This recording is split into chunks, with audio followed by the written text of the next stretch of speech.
जय श्री हरि, राधे राधे, जय श्री कृष्णा। यह कोई साधारण कथा नहीं है। यह उस पतिव्रता नारी की कहानी है जिसके सतीत्व के आगे ब्रह्मा, विष्णु और महेश तक को अपनी लीला रचनी पड़ी। एक ऐसी स्त्री जिसकी शुद्धता परखने के लिए देवताओं ने स्वयं परीक्षा ली, लेकिन परिणाम ऐसा निकला कि त्रिदेव शिशु बनकर उसकी गोद में खेलने लगे।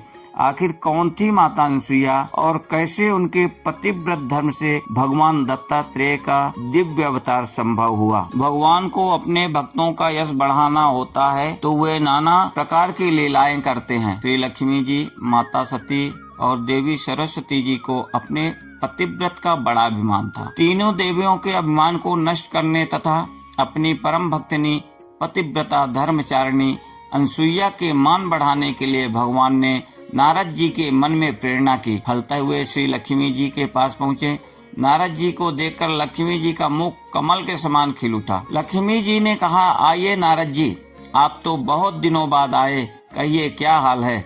नारद जी बोले, माता क्या बताऊं, कुछ बताते नहीं बनता।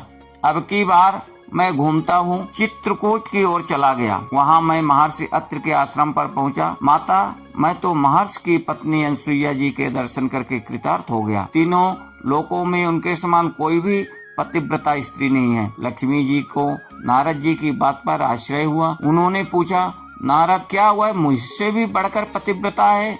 नारद जी ने कहा, माता आप ही नहीं, तीनों लोकों में कोई भी स्त्री सती अनसुईया की तुलना में किसी भी गिनती में नहीं है। इसी प्रकार देवर्षि नारद ने माता पार्वती एवं माता सरस्वती के पास जाकर उनके मन में भी सती अनसुईया के प्रति यही भाव जगा दिया। अंत में तीनों देवियों ने त्रिदेवों से हट करके उन्हें सती अनसुईया के सतीत्व की परीक्षा के लिए आग्रह किया। ब्रह्मा, विष्णु तथा महेश महर्षि अत्रि के आश्रम पर पहुँचे। तीनों देव मुनिवेश में थे।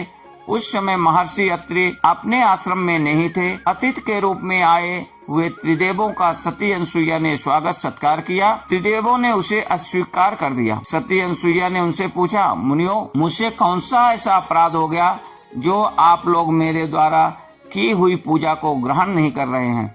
मुनियों ने कहा, देवी, यदि आप बिना वस्त्र के हमारा आतिथ्य करें तो हम आपके यहाँ भिक्षा ग्रहण करेंगे। यह सुनकर सती अनसुईया सोच में पड़ गई। उन्होंने ध्यान लगाकर देखा तो सारा रहस्य उनकी समझ में आ गया। वे बोली, मैं आप लोगों का विवस्त्र होकर आतिथ्य करूंगी। यदि मैं सच्ची पतिव्रता हूँ और मैंने कभी भी काम भाव से किसी पर पुरुष का चिंतन नहीं किया हो तो आप तीनों 6-6 माह के बच्चे बन जाएं। पतिव्रता माता अनसुईया का इतना कहना था कि त्रिदेव 6-6 माह के बच्चे बन गए। माता अनसुईया ने विवस्त्र होकर उन्हें अपना स्तनपान कराया और उन्हें पालने में खेलने के लिए डाल दिया। इस प्रकार त्रिदेव माता अनसुईया के वात्सल प्रेम के बंदी बन गए। उधर जब तीनों देवियों ने देखा कि हमारे पति तो आए ही नहीं तो वो चिंतित हो गयी। अंततः तीनों देवियां अपने पतियों का पता लगाने के लिए चित्रकूट गईं।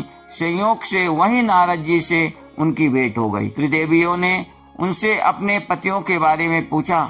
नारद जी ने कहा कि वे लोग तो आश्रम में बालक बनकर खेल रहे हैं। अब दत्तात्रेय जन्म कथा इसी से जुड़ी हुई है। त्रिदेवियों ने अनसुईया जी से आश्रम में प्रवेश करने की आज्ञा मांगी। अनसुईया जी ने उनसे उनका परिचय पूछा। त्रिदेवियों ने कहा, माता जी, हम तो आपकी बहुएं हैं, आप हमें क्षमा कर दें और हमारे पतियों को लौटा दें।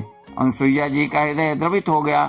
उन्होंने बच्चों पर जल छिड़क कर उन्हें उनका रूप प्रदान किया और अंततः उन त्रिदेवों की पूजा स्तुति की। त्रिदेवों ने प्रसन्न होकर अपने अपने अंशों से अनसुईया के यहाँ पुत्र रूप में प्रकट होने का वरदान दिया। इस प्रकार त्रिदेवों के अंश के रूप में दत्तात्रेय का जन्म हुआ। बोलो श्री दत्ता जी महाराज की जय।